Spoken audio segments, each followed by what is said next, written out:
The Plymouth Board of Education meeting dated May 10th, 2023 to order at 7:05 p.m. We will stand for the pledge.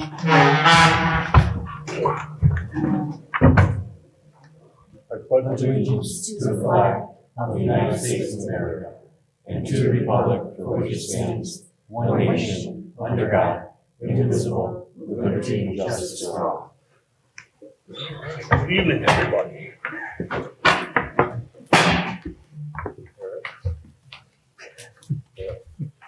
All right, item number 2 on the agenda. I'd like to entertain a motion to adopt the agenda as presented. Do I have that motion? So moved. By Mr. Schauer. Do I have a second? Second. By Mr. Zabushka. Any discussion? All in favor? Aye. Any opposed? Any abstentions? Motion carries. Item number 3 on the agenda. Approval of minutes. As everybody knows, in the packet you received for your review minutes of meetings held between January 31st, 2023 through and including April 17th, 2023. Due to the large number of those meetings and with no regular board meetings held in the months of March and April, I'd like to entertain the motion to approve the minutes of meetings held between January 31st, 2023 through and including April 17th, 2023 collectively. So moved.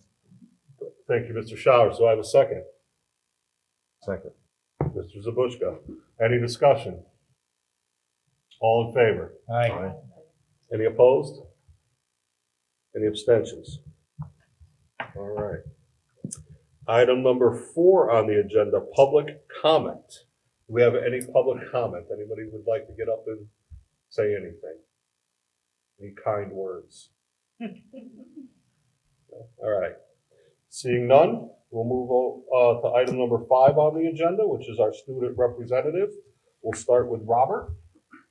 All right, hello. I'm here to talk mostly about the sports and how they're going. The Booster Club Sports Awards are being held May 31st. I know a lot of our student athletes are excited, to receive their awards. It's a big thing that most of us look forward to at the end of the year.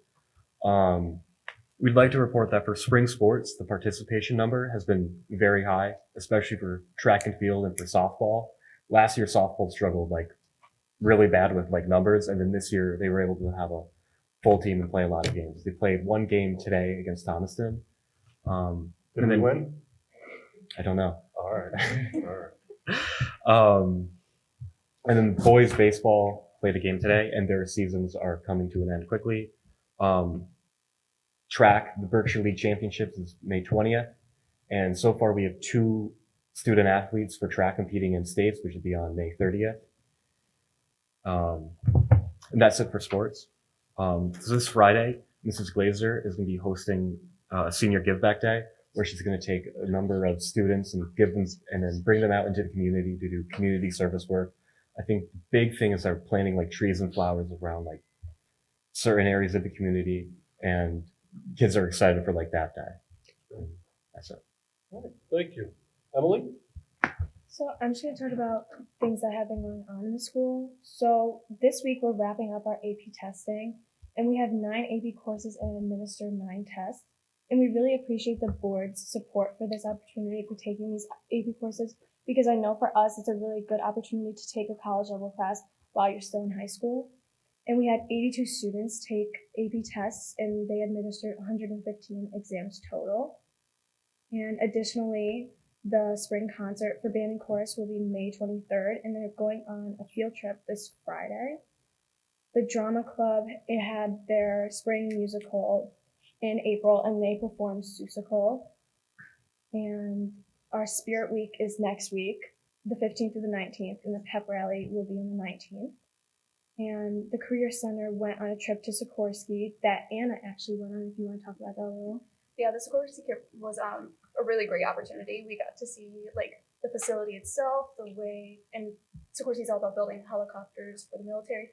So being able to see that happening while the people were working and being able to discover the different job opportunities that they had to offer there was really eye-opening to people who wanted to go into that field. Good. Yeah, that's really good stuff. Did you go to the Capitol today too? No, I didn't. No. Okay. You all set, Em? Yeah. Anna? Hi, so I'll be talking about what's going on currently with the senior class, especially since we're coming close to our graduation date. So for the music and chorus, they are holding a senior music banquet on May 22nd, which awards will be given out to the seniors and a dinner will be presented for the graduating seniors in the music department. And we also have our scholarship night on May 25th, in which we would also love to give thanks to all the local community and like the organizations and people who have sponsored those scholarships for us, and we'd like to thank you. And we also have our senior trip for Holiday Hill on May 26th, and most of us are really excited for that. We also have our prom June 2nd coming up, and me and Emily and Rob are all on the prom committee, so we're coming close to finalizing our expenses and everything for that. We also have our senior night, which is June 8th, so we're all excited to make a final memories with each other together, and we'll all just have a nice dinner with each other. And then we also have our graduation on June 13th, and we also have our graduation night hosted by the PTSA. So, and then yeah, that's it for the senior class. That's great. Anybody have any questions or comments for the students? No? No. Are you sticking around, or are you? We would like to stay till recess. Absolutely. All right, item number 6 on the agenda, presentation. At this time, I'm going to turn the meeting over to Superintendent Brian Belko. Thank you very much. So each year, our principals and teachers identify students who have a positive attitude, who are exceptionally kind to others, and always put their best foot forward with regard to their academics in school. And these students are nominated to be chosen to be a Litchfield County Superintendent Award winner. And this year we have 1 winner from Plymouth Center, 1 from Fisher, 2 from Eli Terry, and 2 from the high school. And we have our principals here, back at the table over there, I believe, who are here to introduce their Superintendent Award winners this evening. So I think we're going to start with Mr. Holtz and Ms. Hurd for the high school. Good evening. Thank you for having me. So the 2 seniors that we're going to recognize tonight, I could certainly go on and on about their resumes. They have all the AP courses, they have high GPAs, they're an extracurricular, they hold office positions. They've done all that stuff. But that's not what really makes them who they are. So as I introduce them, I'm going to share 2 things. We talked about what they're most proud of. And then I have like a fun, quirky thing that I'm always going to remember about them that they probably don't know I'm going to say. So that's what we're going to do. So why don't I have Caitlin and Zach, why don't you guys both come up?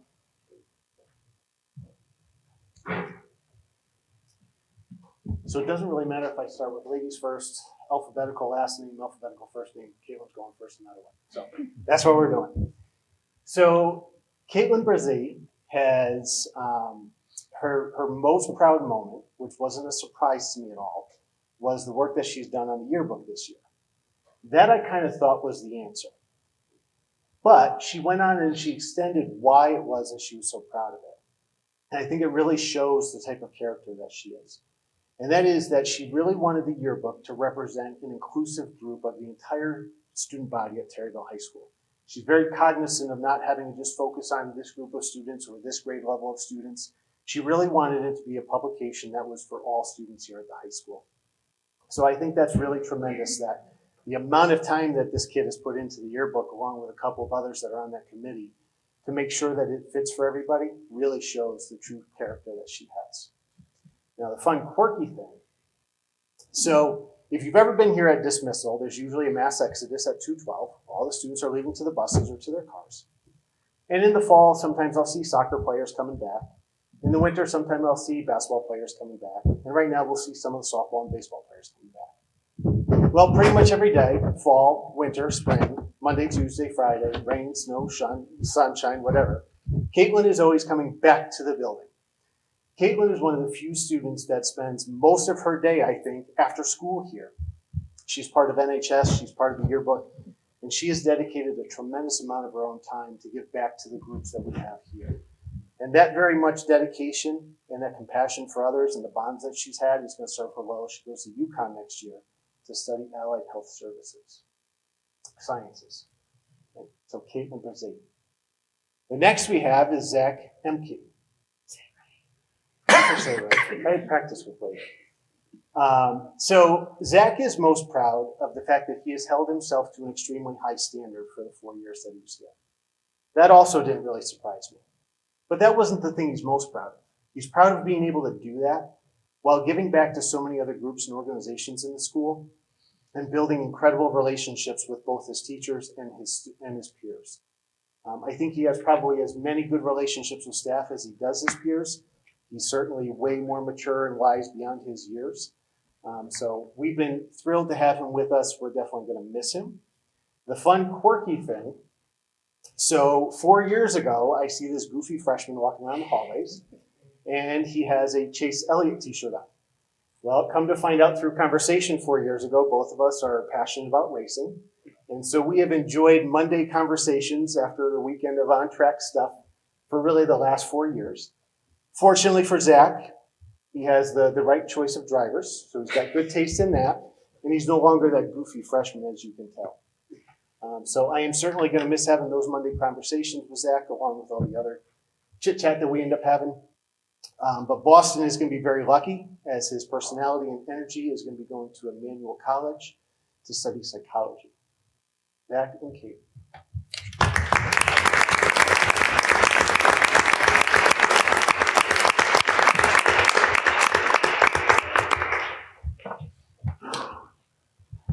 I don't want to steal Mr. Vigliotti's thunder.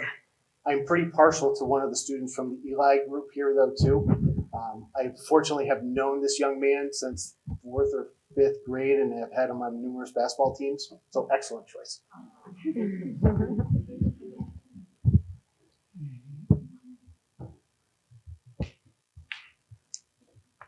I have to say that I never expected to get out-talked by Mike Holt, but this might be the time.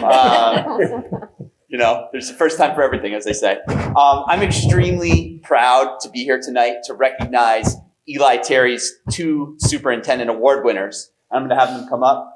Robert Schnars, who's right here, and Samantha Sidoti. So, of course, both Sam and Bobby demonstrate the characteristics you would normally associate with excellence in academics, right? Such as being hardworking and responsible students. And of course, when we sit down with the teachers, so I've only had the benefit, or I haven't had the benefit of being with these students for 3 years, right? I've only known them, I've only been at the school for this year. And so when I sat down with the 8th grade teachers and we start talking about, who really demonstrates the character, who are really these students that model showing up, working hard, being kind every day, every period for the other students. We went around the room, they threw a couple of names out, and it wasn't very long before we came up with Bobby and Sam. They're both exemplary students. We know that they've done great things already, and we're sad to see them leave, but we're extremely excited to see what they're going to do in the future. It's our loss at the middle school always to send these students like this on. You make every place where you go better just by being there, and we appreciate that. So congratulations on 3 great years in middle school, and best of luck with where you're going next. So congrats.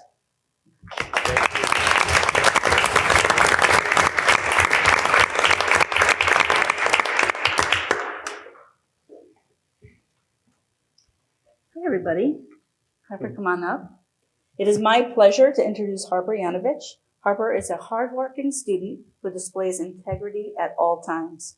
Her teachers describe her as conscientious, great leader, respectful, and kind to everybody. A classmate commented on their friendship, what it has meant to him, and I quote, "I've known Harper for a long time, and she is one of my closest friends. If you ask her for help, she is always willing to give it. She's really smart, and she is kind to everyone." Congratulations, Harper. Next up, Logan. All right, come on up, Logan. So it is my honor to be presenting you with Logan Warhunski.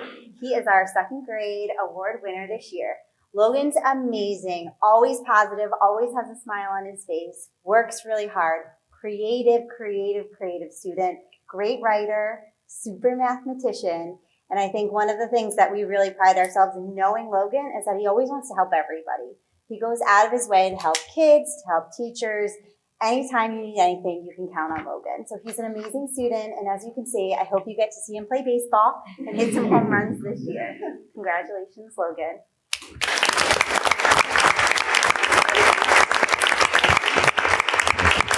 And I was lucky enough to attend a dinner with all of these amazing and outstanding students and their parents on May 3rd at the Grand Oak Villa.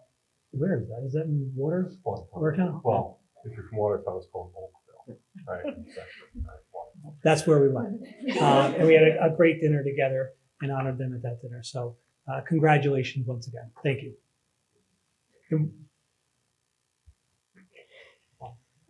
Okay. All right, so at this time, I'd like to entertain a motion to recess at 7:21 to recognize the award recipients. Do I have that motion? So moved. By Mr. Showers, Second. seconded by Michelle Lucian. Any discussion? All in favor? Aye. We are in recess at 7:20. We just ask that everyone come up. We're going to take one with the principals as well. And there's cupcakes in the back.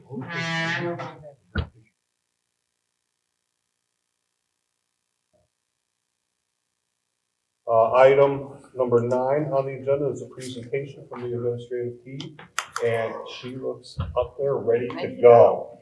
We are ready to go. It's all yours. Thank you.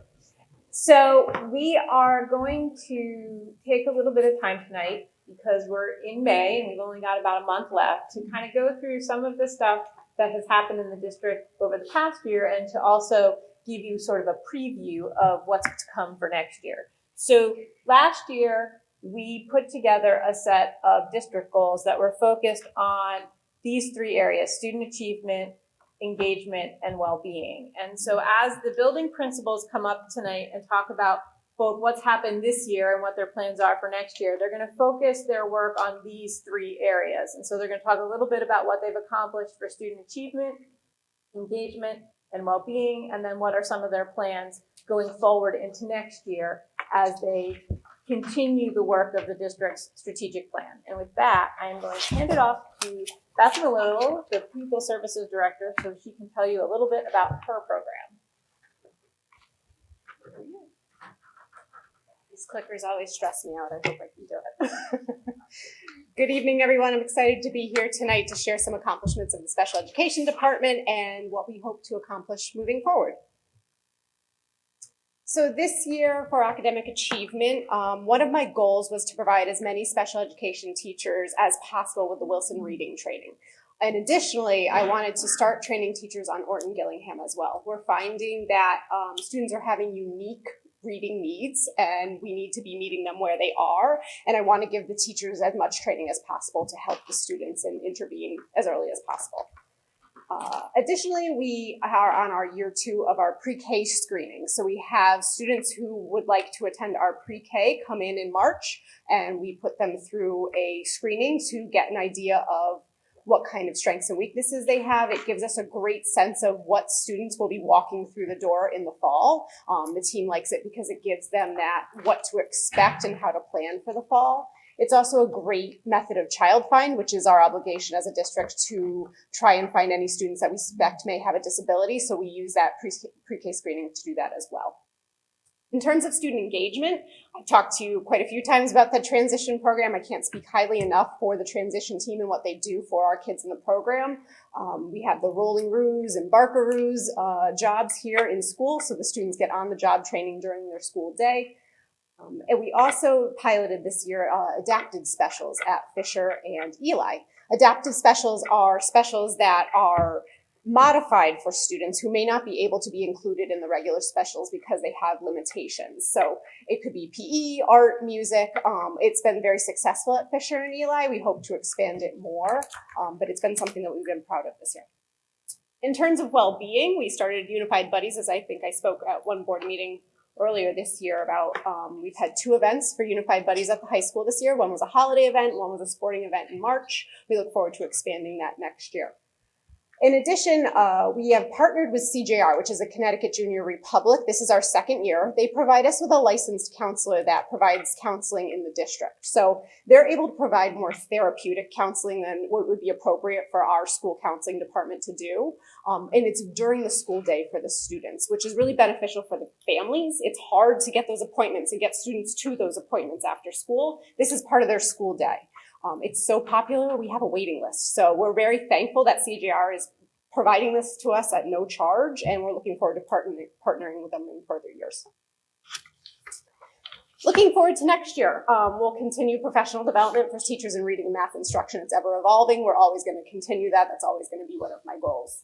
I also want to align programs district-wide. And what I mean by that is I want to make sure students are having shared experience no matter what building they're in. So I want to make sure that they have common language and common programming. So when students are transitioning from school to school, they know what to expect and we can take that anxiety away from them. In terms of student engagement, we're always looking to expand partnerships for our transition students for jobs in the community. So if you ever know of anybody that would be interested in taking on some of our students, please let me know. Selena Cesar, our transition para, is always looking to make more connections. So we're always open to that.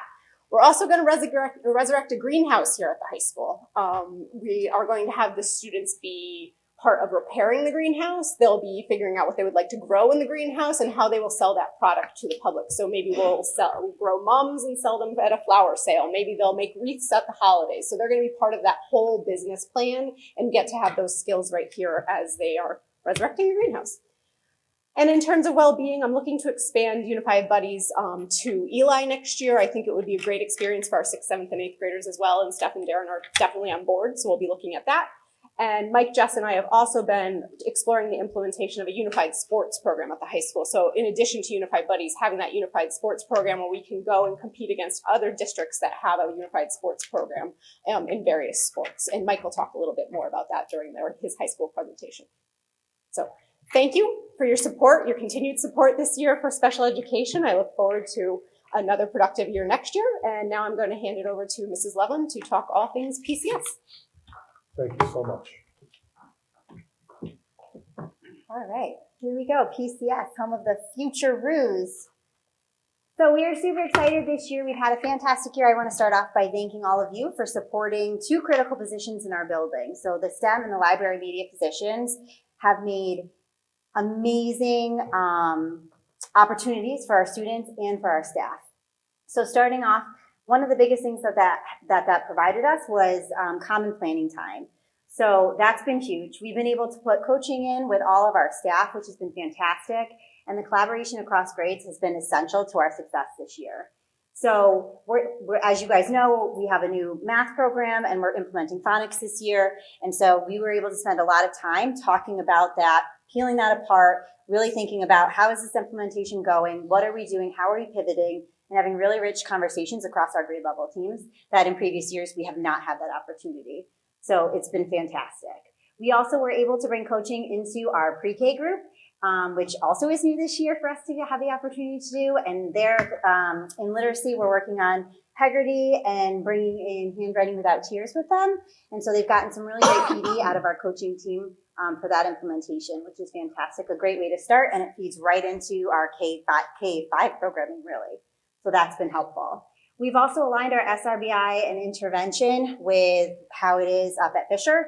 And so our teachers have every trimester, they're meeting, they're talking about students, talking about data, and how we're going to meet their needs as we continue to align our work at K-5. And then we implemented learning walks for the first time, which is fantastic. We go into cohorts to go out both in math and in ELA. We observe teacher practice.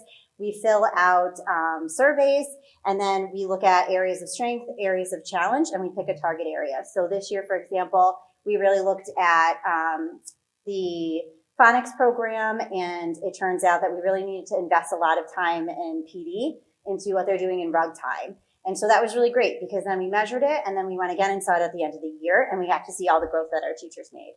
So that was huge and really great for our teachers to participate in and have control over what we're doing and working on in our classrooms. For student engagement, again, back to the STEM and library media, STEM has been absolutely an amazing addition to our school. Today, for example, they were making clouds. Like, she made clouds with kindergartners. She had a hot water, a glass bottle, the kids all gathered around, and then she added like hairspray, shut the lid, put ice on top, and the kids got to see like the starting of the cloud, and they talked about how like the water has to have something to hold on to, and then she took it off, and the first time they did it, it didn't work. So then she had to make an adjustment, and the kids were like, oh, put more hairspray in, and they gave her suggestions. So I think it just shows that she's using an inquiry-based model where the kids are presented a question, they do research, they create how they're gonna solve it, and then they do it. And then they talk about how it went and how they can improve it, which has been awesome. And so that just applies and extends throughout all of their conversations. Library media, she's working really closely with her read alouds, with all of our classroom teachers. If they're working on fiction, so is she. If they have biographies, she's doing that as well. So that's been a great addition. And her makerspace, she does that collaboratively. So, for example, like STEM, she and the STEM teacher worked together when they were making like hot air balloons. So they researched it in STEM, made them in makerspace, and then they went back and they trialed them in STEM. So it's been a great collaboration piece as well. And then, of course, our PTA was amazing this year and funded a lot of stuff for us. And one of the things that they brought a lot of help with was our field trips. So I'm super appreciative to them. We were able to take our second graders to go to Westmore Park, which was the first time they'd done that in a long time. And they got to go through a seed program there. And then we also have been able to bring in Mad Science. We had an author come this year, so they've been pivotal in kind of our growth as well. And then for well-being, we implemented clubs this year with over 160 students participating throughout the year, which is fantastic. And we hope to continue to expand that as well. And then we also went back to partnering with the FRC and our community for the pre-K ELA and math nights, and that was great. I think a couple of you had passed through on those days. And then we've also continued our bucket fillers this year, and we've added a component to that where we're looking at things that are tying to our second step curriculum, such as kindness, empathy, and respect. So moving forward into next year, we're going to continue our learning walks and our coaching. We really want to start focusing on assessment and our performance matters data, using that to really drive what we're doing. So as we get our second year of Performance Matters kind of up and running, we really want to start having teachers really peel that apart, get really embedded in that data, and using that to move our instruction. We also want to look into our intervention tools and resources. We have a lot of stuff for our reading, but we have a little bit of a hole there for math, so we're hoping to look and expand what we're doing in those programs. And then for student engagement, we want to continue to bring real world experiences in, so field trips, maybe bring in parents to come talk about their careers, get kids at a young age thinking about what their options are out in the real world outside of like YouTuber. And then for well-being, we want to continue to align our offerings to what students want after school. So this year we kind of said, this is what we can give you. Next year we hope to say, well, what do you want, so that we can then provide that for after school clubs. And then we want to continue to look at how we're doing things across our school and even across with like the high school. So bringing our reading buddies, our writing buddies, all of that, making that a more common practice. Instead of it just being a few classrooms, we'd like to kind of let kids see other kids as leaders in our building and encourage that as they get older. And that's where we hope to head. Questions? All right. No, I think this is great. I like the clouds, I like the sun, I like the student enrollment, I like engagement with it. Yeah, I like it all. Great. All right. Well done.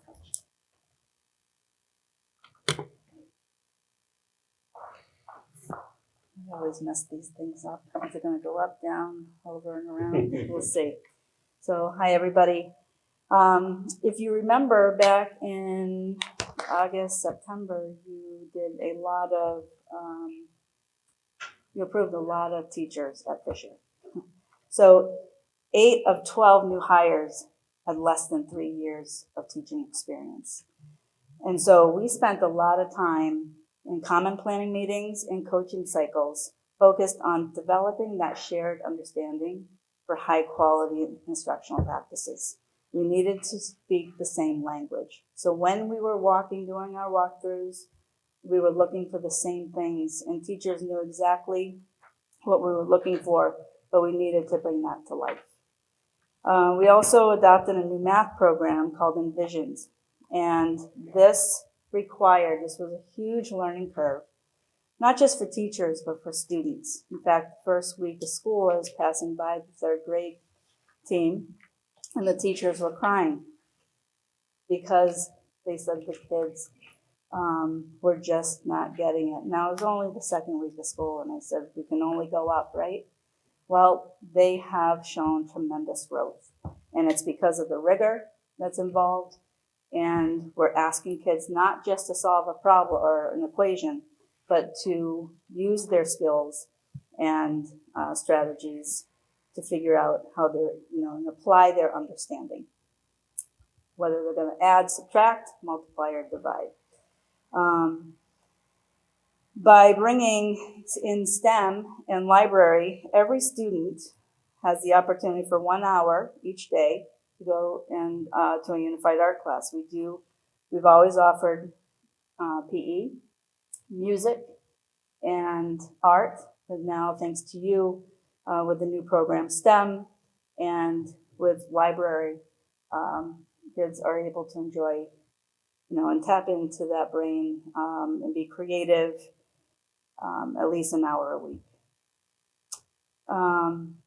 In terms of well-being, we did increase our after-school clubs, and what I'm most proud of for our school is that we raised over $7,000 that went to charity groups in our own town.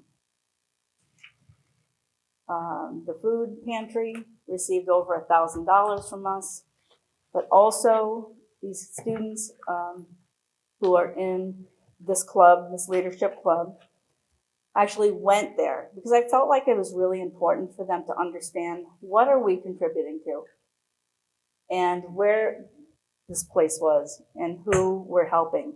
And so the gentleman who works there spent a good hour with our kids and said, because of you, we're able to fill these 2 freezers full of protein meat. And so I think it hit home, and kids appreciate and are able to connect what they do. We also implemented a positive behavior recognition program where we're catching kids doing the right thing. And it's important because we want them to continue to do the right thing and behave in a certain manner. And in order to do that, we reward them with whether it's paw points, praise, and some we do it at the classroom level, but we also do it at the school level. And they're recognized every 6 weeks.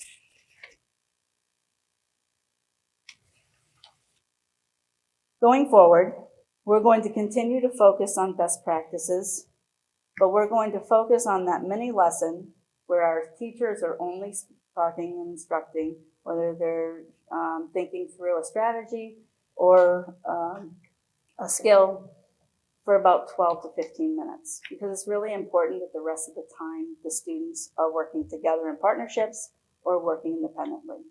We know that teacher talk, they're talking most of the time, our kids aren't going to learn. They need to get started in practicing that strategy. We're going to continue. We're also going to focus on collaborative group work. It's really important that kids are able to talk to one another, to use the vocabulary, and there's a skill to it. And so we're going to spend quite a bit of time teaching kids how to work collaboratively. We're also going to explore various features of the Envision math program. It's very comprehensive, and we're going to specifically focus on pick a project, which is more problem-based learning, but also we're going to focus on that digital feature. We know that learning just doesn't happen in school, it can happen at home as well, and we learned that through COVID. In terms of engagement, we know that students who are engaged and their learning see relevance to the task that they're asked to do. Kids no longer just do the task because they're told to. They need to understand how it connects to them and why they need to learn it. And so we're going to focus on developing those tasks that are challenging and require students to work together to either solve that problem or reach a common goal. Finally, we're going to continue to spend time developing relationships and that rapport with our students and learn about who they are, what they can do, and how we can build on their abilities and strengths. Kids all know, and we know where we need to kind of fill that gap. But I think we need to start looking at what can they do, because that's what's going to hook them and get them to want to learn. And so I want to thank you. You know, anytime that I've needed things, you know, we create a budget and we think what we need next year is we put it together and then we submit it to you. But sometimes there's things that we need, and we weren't able to see it back then. But anytime that I've asked for something, I've always gotten it, and you've always been so supportive, and I appreciate that. So I'm going to move on and introduce Mr. Vigliotti and Mrs. Sato. Thank you so much.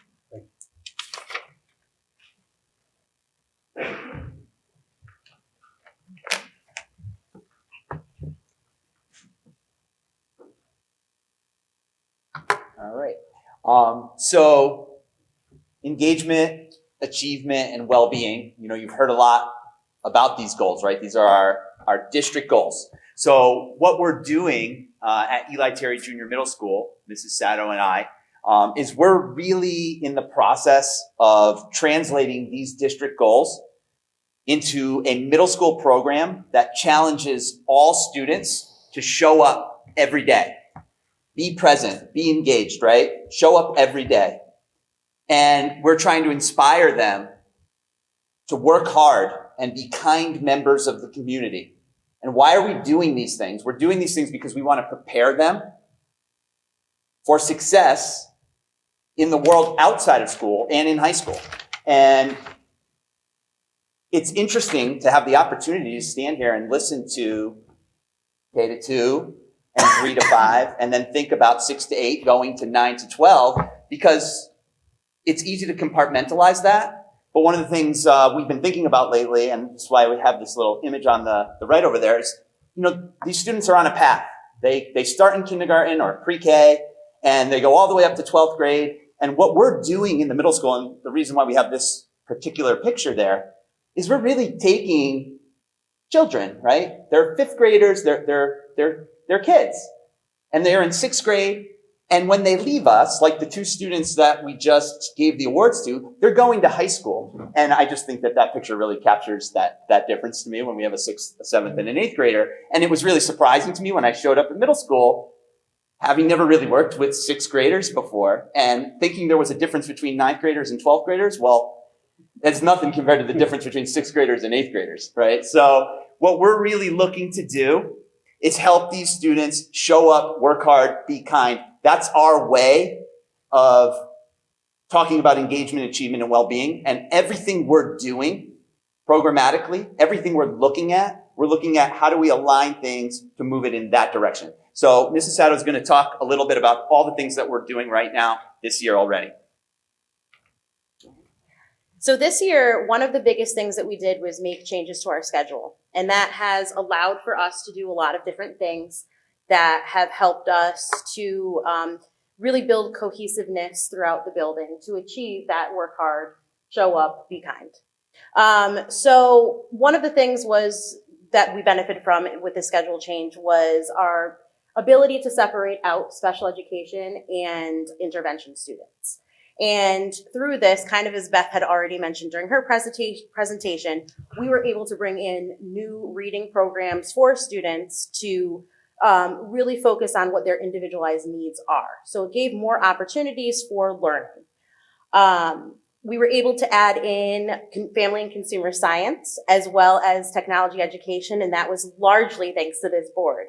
So thank you very much for allowing that to happen in our building, because we have seen students thrive and be so successful and engaged day in and day out in these classes. And it has created a really strong community feeling in our building. And you'll talk about this in our next slide, but we have some really good plans for moving forward to utilize this to keep all kids engaged every day. We were also able to add in team time, which allowed us to work on our goal of total participation techniques. This is a strategy we've been working with teachers on this year to help them in their classrooms cognitively engage students as well. As many people have mentioned today, engagement, again, is one of those key pieces to help our students continue learning and really be involved in their learning every day.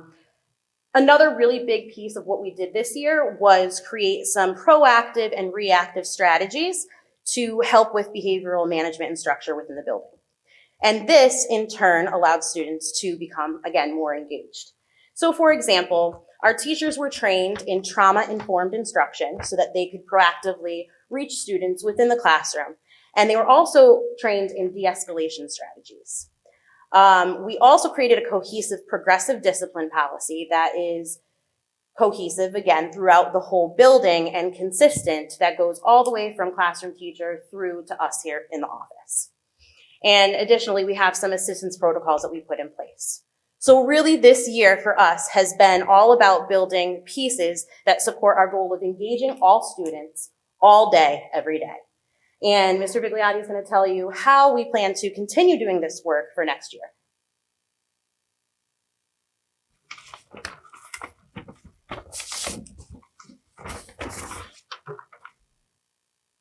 Tried to be fancy and it didn't work. Huh? Going back. All right, so again, really what we're looking to do next year is take everything that's been put into place this year. You know, it was really a year of learning and a year of transition for our school, as obviously both Ms. Sato and I were new in the building, right? And we had some new programs, and what we're looking to do is expand upon this next year. So in terms of academic achievement, this work hard component, we're looking at adding some new pieces in our intervention program, a couple of new programs there.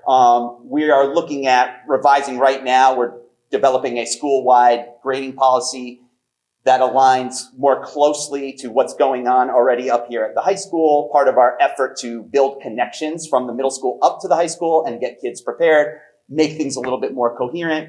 And we're looking at doing that in a stepwise fashion where we take sixth grade students who are new to the whole idea of 7 teachers and 7 grade books and percentages. I didn't even know that before I got there, that, you know, a 6th grade math teacher told me, he's like, well, you know, explaining the grade book to the 6th graders is a little hard because they don't really know percentages yet. So, you know, when you say to them, this is 60% and this is 50, you know, and I didn't really think of that. And so now we have a committee that we're actually looking at all of those little things, those nuanced little pieces, to know how do we meet these kids where they are in order to get them where they need to be. And so we're restructuring some things in the building to get special ed teachers together with teams and have that time off so their case management matches up with the students that are on those teams. And when they're in those meetings together, they can discuss and plan and meet the needs of those students even better than they're already doing. And we continue to look for ways to expand opportunities for students after school through things like homework clubs, looking at starting things like a pep club, getting students involved in a video club, which is something that we want to start doing, is people are maybe getting tired of seeing me and Mrs. Sato only in these videos, no matter. And we really want to get the kids more involved in that stuff. And again, utilizing our homeroom time to put some goal setting into place for these students. So we really want to define for them, again, and to belabor this point, what does it look like to show up? What does it look like to work hard? What does it look like to be kind to yourself, to others, right? Every day, every period. And doing that for 3 years in a consistent way and aligning all that stuff, we believe we're going to give those students the opportunities they need to be successful. Anything that they want to do outside of school and in high school. So that's where we're headed. So thank you for this opportunity. I appreciate it. We appreciate it. And I'm going to bring up the high school now. Mr. Holtz and Ms. Hurd. Thank you. So for those that know me, I'm definitely on the side of being a minimalist. And so I think that suits me well in our profession too, in terms of where we want to focus our efforts. I am a big fan of just having a couple of large eggs that we want to carry in our basket most of the year. Obviously, there's a lot of other things that take place at the school, but we're going to try and highlight just a couple of those big eggs that we've really put some effort into this year. So very similar, if you were taking notes from what Angie and what Darren were talking about, I don't know about you, but I feel like I'm still torn between the pandemic of it feeling like it was a long, long time ago. We're not doing masks, we're not quarantining, we're not doing cohorts of students, but it's not that far removed and we're still seeing the impact of what that did to our students in terms of the loss and the disruption in the flow of their education. And so with that in mind, we were very cognizant moving into this year that we wanted to build the capacity of our staff to really understand student engagement, cognitive and literacy strategies. Very similar to what the former schools were talking about. So we've dedicated much of our common planning times, faculty meetings, PDs, to do that and build that capacity for our staff. One of the instrumental pieces of that, and I wanted to thank you for the support of this, was having Mike Rafferty come and work with the district. He spent a couple of sessions with us, and we have him again coming up in May. While my wife says that I know everything, I think she's being sarcastic, it is certainly nice to have an expert come in who is supporting a lot of what we're talking about and giving some new and enthusiastic ideas. I know our staff very much likes to have him come in and give us a little bit of a reprieve off to the side. So that's covering the academic achievement. And moving into the second egg, I'd like to introduce Jess Hurd. She's going to talk about the next two, and then I'll wrap up what we're looking at for next year. Thank you. So around student engagement, this year we restructured our career center. And again, thank you to the board for investing in that. If you've been watching our Facebook page and the posts on there, you've seen how busy Alyssa Glazer has been. She's our new career counselor.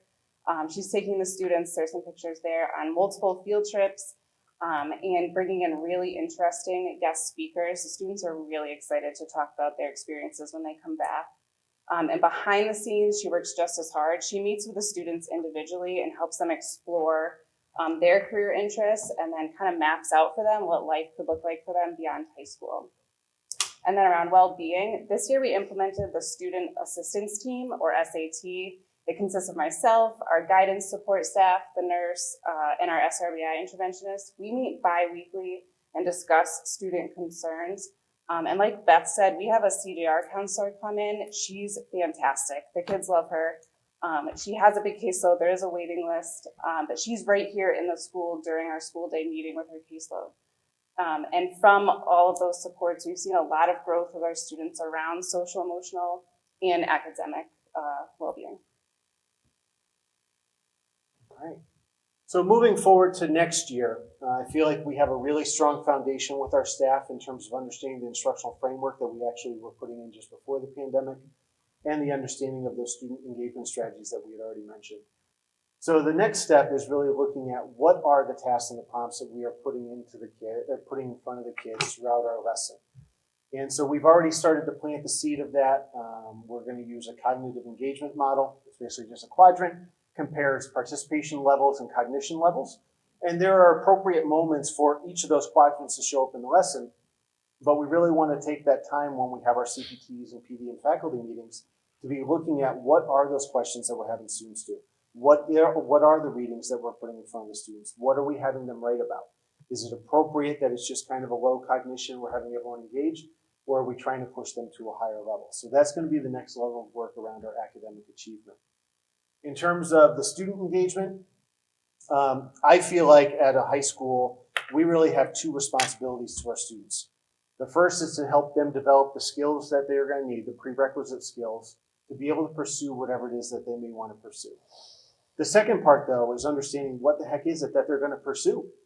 And unfortunately, at 17, 18 years old, they have a world's worth of options and very limited experiences to actually understand what it is that they want to go down. So having our career center that's been revamped this year, we're going to take that one step further. We're going to change our Project Learn class, the capstone that we've been operating under for the last 2 years, and we're going to change that to focus on careers. So our juniors are going to be starting that in the spring. They're going to have opportunities for job shadows and internships and some other experiences. And then in the senior year, they're going to have a follow-up with that. We're going to help them with their post-secondary planning. And really what's hitting home for me is that we're finally going to be able to ensure that every student who graduates, starting with next year's seniors, will have about 9 weeks of personal finance. When I think about the things that I really want our kids to be able to know, I think understanding yourself and your own health, both emotional and physical and mental, how to operate with other people, and understanding finances. I think those are instrumental in terms of future success as an adult. So I'm very excited about that opportunity for the personal finance. And then last, Beth had mentioned that we've had our Unified Buddies working throughout the year.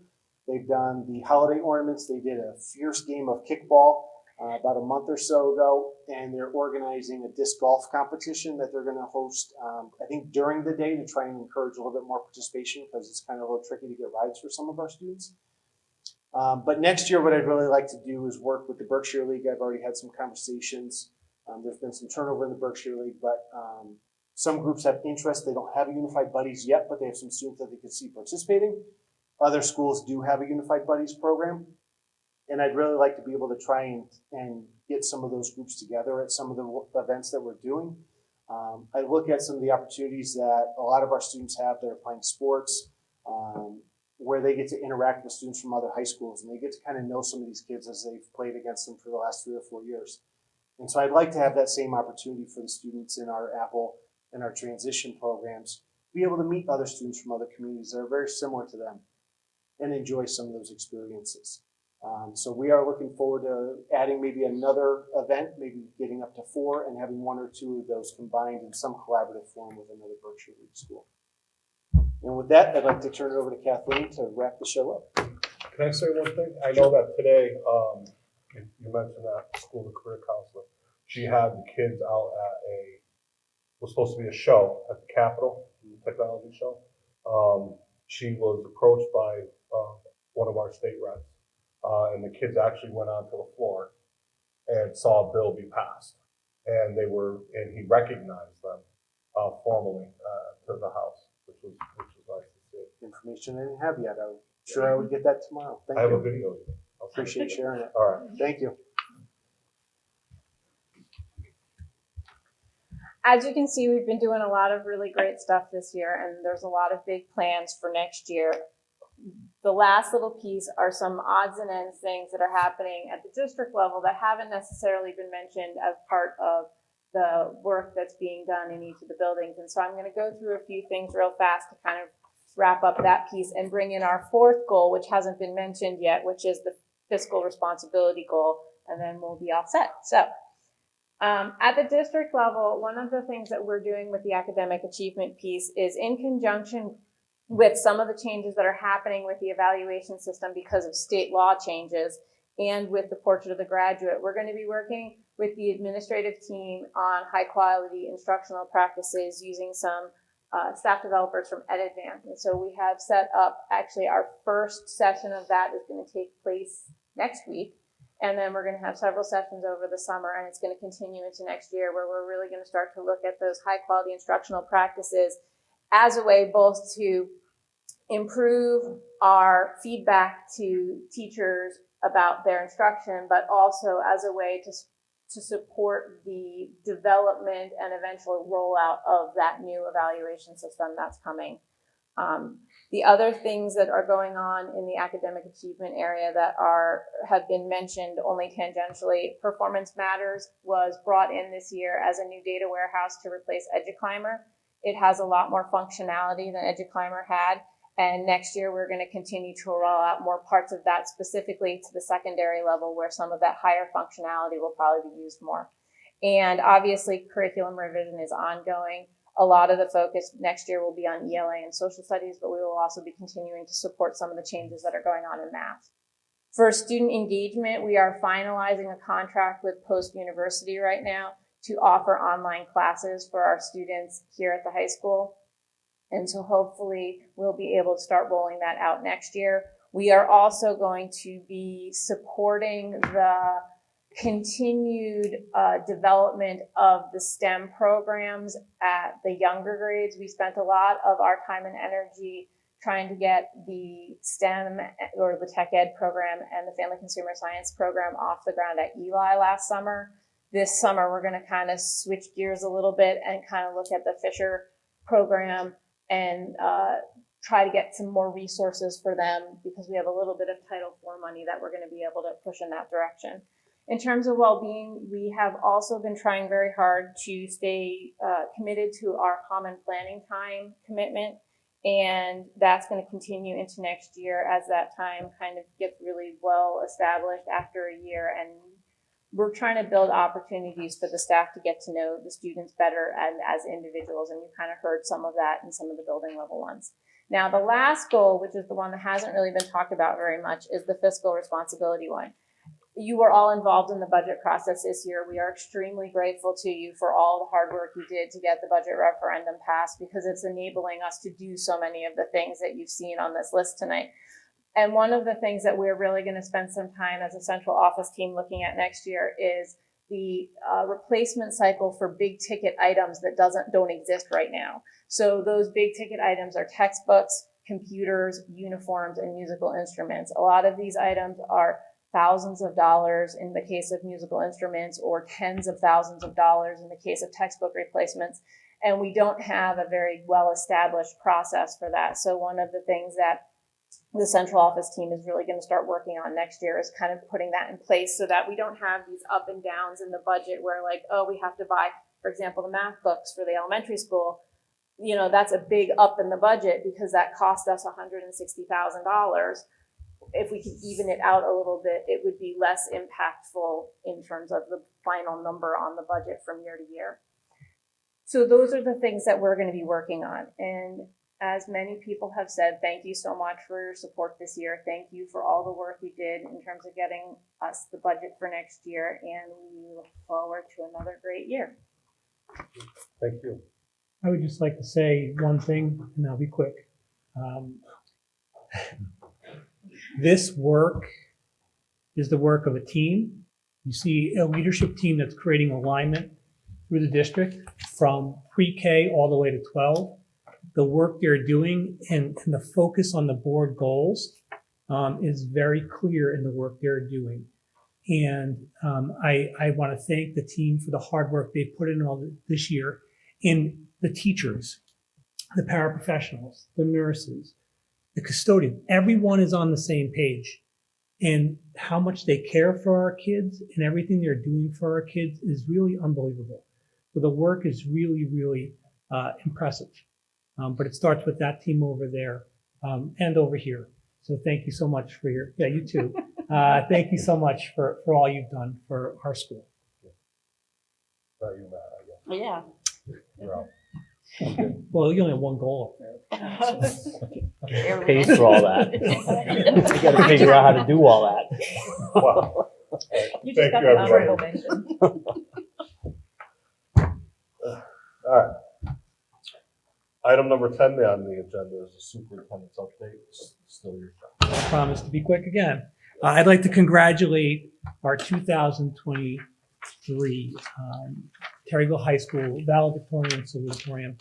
Our salutatorian is Nicholas Tejan, and our valedictorian is Alice Benson. It's a tremendous honor to be a valedictorian and salutatorian. You get to speak at graduation. But more important than that, they both decided to go to UConn next year, and as a valedictorian and salutatorian, you get your tuition paid for at UConn. So congratulations to both of them. This week is Teacher Appreciation Week, and on behalf of the Board of Education and the administrators, we actually thank our entire faculty and staff, from our paraprofessionals, our nurses, our custodians, and our teachers. And we bought lunch for everyone, and so we had a nice catered lunch brought in. Each day was for a different school and faculty, so we were able to do that on behalf of the board and our administration for Teacher Appreciation Week. I'd like to thank Tom Wood and his family for donating $500 to Plymouth Center School and Fisher Elementary School to support our after-school programs. Tom's family is making a donation on behalf of his grandfather, which is John L.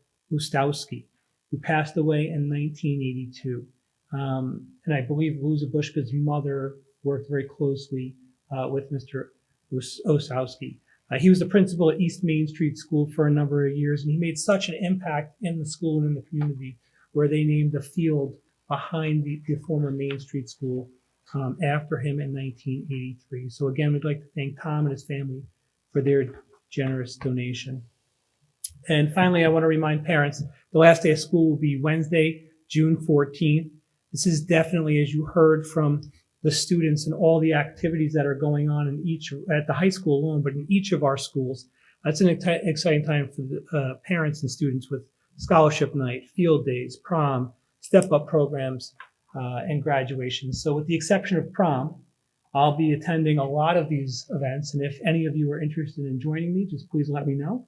And I'll be happy to give you more details. And I put on, or Pat put on everyone's seat, just a kind of a schedule of some of the happenings. There's actually more than this, but these are kind of appropriate. If you would like to attend from the field days to the concerts, please let me know. And that's all I have. 2 minutes. Oh. All right, item number 11 on the agenda is the healthy food certificates for 2023-2024. For those of you who aren't familiar with it or are familiar with it, this is pursuant to Connecticut General Statute Section 10-215, where it says the Board of Education or the governing authority certifies that all food items offered for sale to students in the schools under its jurisdiction and not exempted from the Connecticut nutrition standards will be healthy for that and meet those nutritional standards. If you want me to read the whole thing, I will. It's very lengthy. We've done this in years past. Okay. All right. So with that said, I'd like to entertain a motion to implement the healthy food option in schools. Do I have that motion? So moved. Mr. Showers, do I have a second? Second. Ms. Lucian, any discussion? Hearing none, all in favor? Aye. Any opposed? Any abstention? Motion carries. Since we voted yes, there are some, we have to vote on some exemptions. Will allow sales students of food items that do not meet the Connecticut nutrition standards, provided that the following conditions are met. The sales in connection with an event. So in other words, if there's a basketball game or things like that, some of those, the popcorn and the pizza might not meet that healthy food option. And are we going to allow those exemptions? So with that, I'd like to entertain a motion to allow the food exemptions. Do I have that motion? So moved. Mr. Showers, do I have a second? Second. Mr. Zabushka, any discussion? All right. All in favor? Aye. Any opposed? Any abstentions? Motion carries. All right, same thing. We have one for beverages, same concept. I'd like to entertain a motion to allow for the beverage exemptions as well. They treat beverages separate than food items. So again, the Booster Club, those things like that, some of those items might not meet that criteria.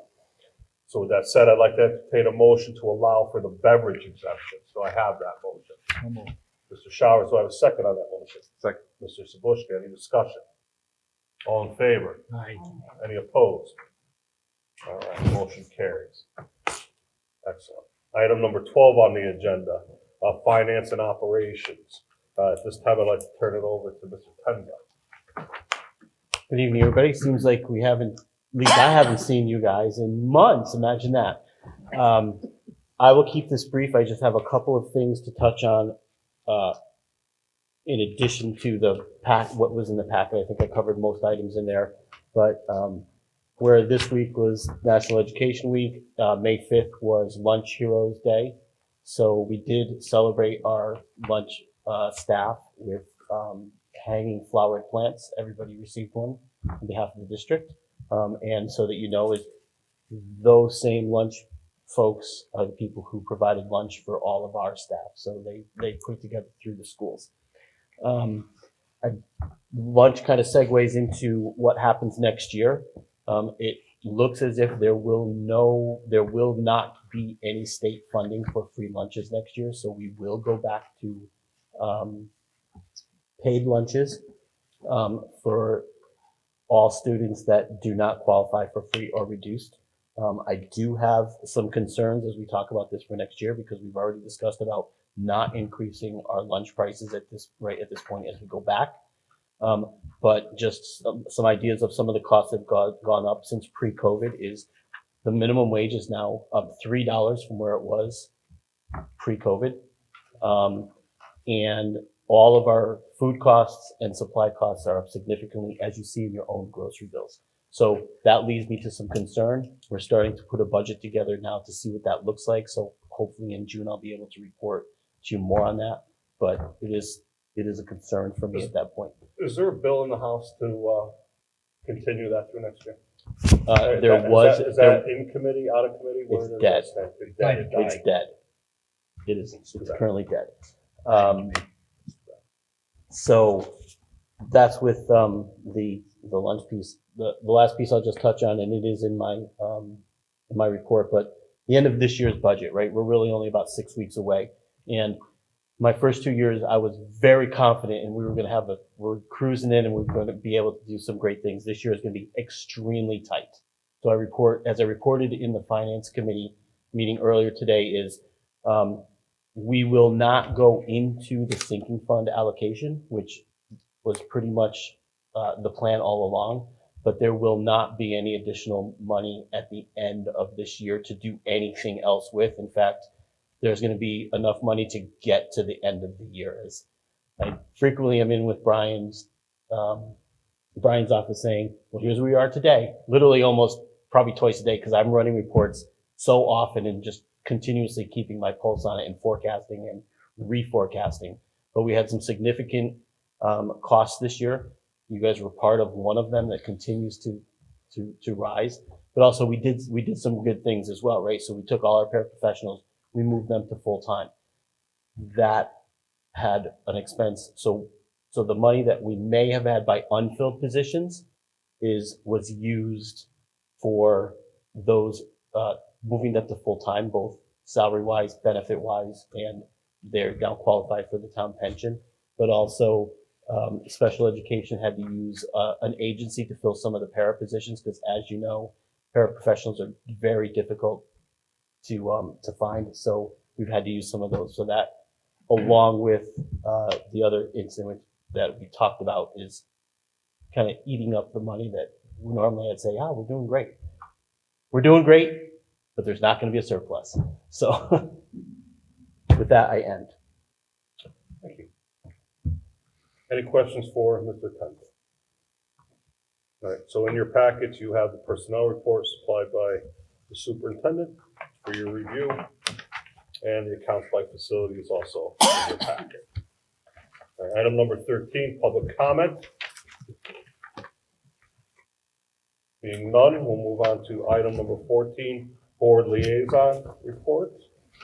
We'll start with Mr. Zabushka from the center school.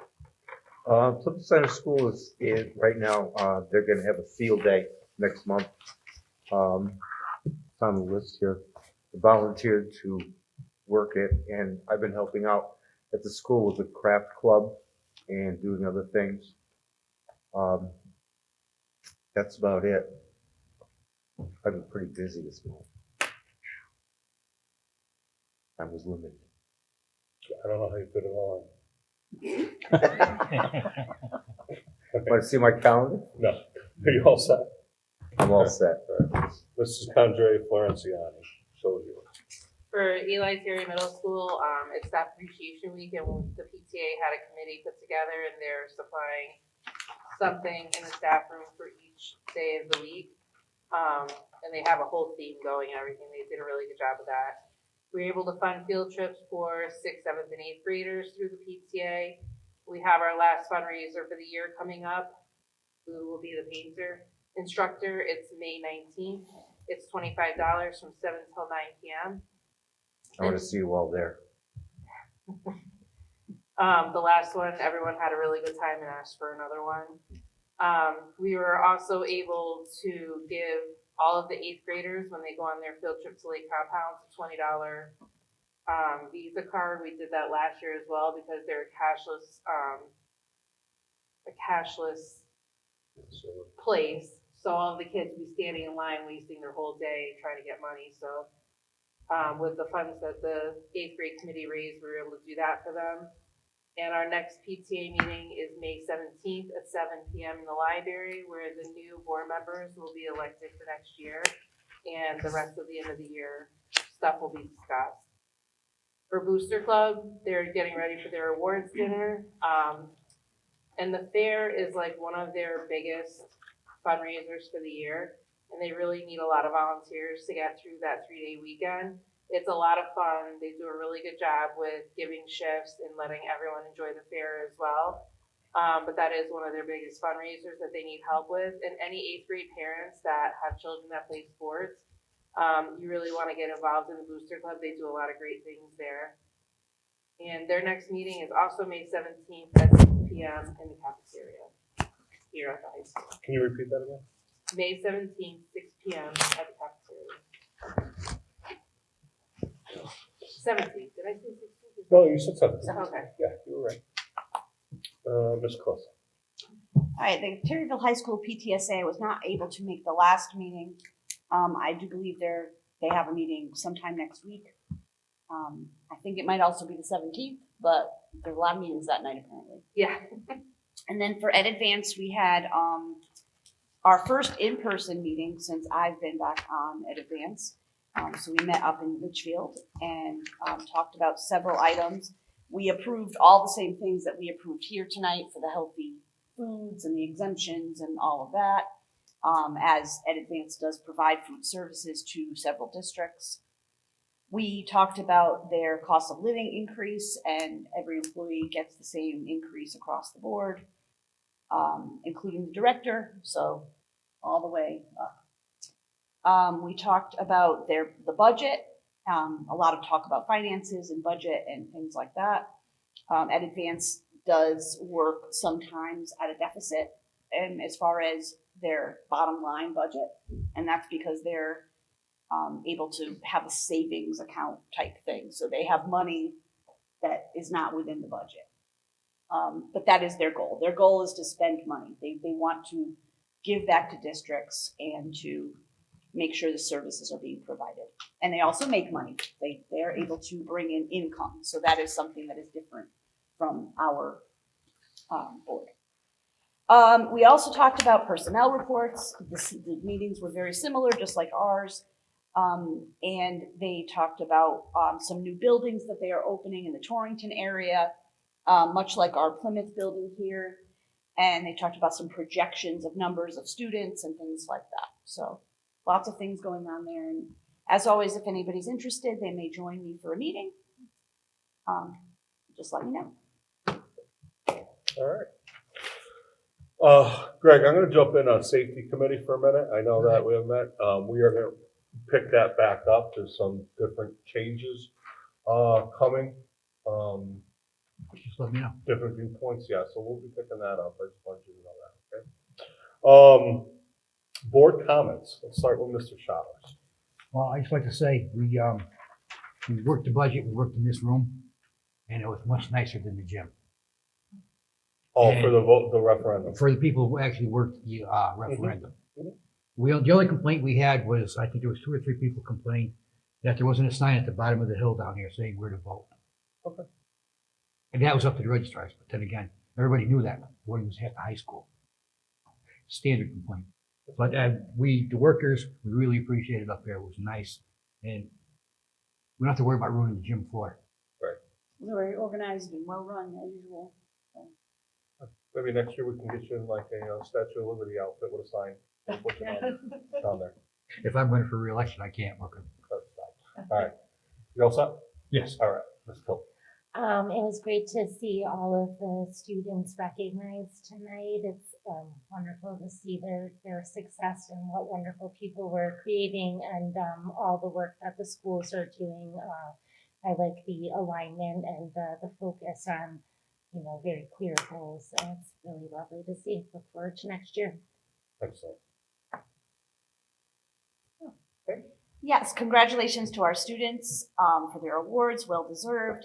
And I would like to say happy Teacher Appreciation Week to all of our educators in Plymouth. Well deserved. especially this time of year. I'm very excited about the new goals for next year, and I like that they're gonna be using the common language from the different schools. That way, it's like universal, and everybody knows what they're talking about using common words in the same language from schools. I just wanted to touch on the Seussical, the musical. I went to all the shows, the opening of Thursday, Friday, Saturday, Sunday, and there was such growth. What you saw on Thursday was, you know, all working out like the nerves and working out technical. And then Friday, they were ready. Like they did such a good job. And then on Saturday, they were even able to add in like a little bit more. And there was a cute proposal at the end. The music, the drama club does such a good job. I just wish that more people were able to see these kids because they put so much work into it. They have to memorize so many lines. It's singing the whole time and dancing, and they just do a really, really good job. I wish that it was like sold out shows every night because these kids really deserve a sold out audience, and it's just a really good performance. That's it. Mr. Zabushka. First time being on the board, I'm impressed with what this group has accomplished this year. I'd also like to say it's funny, the class that's graduating this year is the last class I had teaching, so that means after 49 years, I don't know another kid in the school system. So that's kind of sad for me. Could always come back. I'll volunteer to do anything. Anything, did you hear that? I heard it. Did you hear that? Anything. I heard it. I'll And call you tomorrow. I also What's heard that? the word. I'll call you tomorrow. I also Some heard, jobs. I also do that. heard the word volunteer. Yeah. And anything. Right. All right. So I'll finish up a couple things, and you know, Lou's right. I'm very impressed. We work together as a team, as a whole. We all do little different things, right?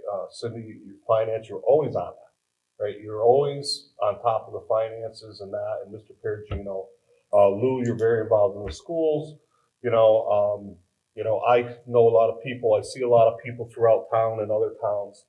And one of the feats, and we see it, right? We see it on the board. If we go back, and Karen, you've been here a very long time. The organization that we see, the common goals between the schools, we had two elementaries that were teaching math two different ways, right? That's been eliminated. That's gone, right? So, you know, the superintendent, the curriculum coordinator, Beth, finance guy, right? We can't leave them out, right? But, you know, we all work towards that as a team, and that's glad to see. I'm very happy to see that. And with that said, that extends beyond this board. I can tell you, we accomplished a feat this year. Right? How long has it been since we even had a referendum for the budget? Never mind one that passed. One, yeah. Right? So this is the first time that, you know, some people have said, Kathy Paskus has been doing this 30-something years, and she's never seen one with a budget increase that has passed. We accomplished that. That's the PTAs, that's the booster clubs, that's the soccer, that's the parents, that's, you know, us spreading the word. So that's huge. And Belief in what we're doing and the work we're doing together. yeah, well, and I have to thank a few people. I have to thank the Board of Finance. The relationship that we have, whether you see it personally or not, when we walk into that room, it's a different atmosphere, Karen. You have to admit that, right, than years past. Right? We have a good relationship with the Board of Finance. We have a good relationship with the Town Council. We have a good relationship with the Mayor's office. You know, and those are conversations that are had, just not in meetings. You know, we have that rapport in those relationships, and they need to be thanked too. They can make things very difficult if they need be. If you look around, what was it? East Hampton just cut $800,000. See you later. Bye. Good luck. A town that I'm not going to mention very close to here did the same thing. Cut $400,000. See you later. We don't care. Right? It is what it is. We didn't have that here. You know, the sidewalks out in front of the school again. Right? That was money that was going back to the town. Can we use it? Sure. Let's find a way to make that happen. And we did, the sidewalks around it. You know, so we have, and we just have to thank those people. We have to thank the people who vote. I really thank the people who came out and voted yes and spent, you know, in my opinion, 7,000 registered voters. We still had a poor turnout as a town to vote. But with that said, we got to kind of get used to voting again. You know, there's that. I think the Saturday thing helped. You know, it gave people more of an opportunity. And I also want to thank the people who came out and voted no. You know, that was their opinion for whatever reason. They came out and they voted, whichever way. So, you know, I thank those two groups. Whatever side they were on, they came out and voted. Dennis Fowler was very instrumental getting people out to vote. Mandy Lassie, who is the president of the PTA, right? Is that what it is? PTA at the middle school. She was very good. Melissa Morelli, you know, was very instrumental in getting people out to vote, and that's how it happens. That's what needs to happen. So, you know, I thank everybody for that, and looking forward to the next budget year. Thankful for a little break. All right, item number 16 on the agenda. The next board meeting for the Plymouth Board of Education will be on Wednesday, June 7th at 7 p.m. in the cafeteria here. Item number 17 on the agenda.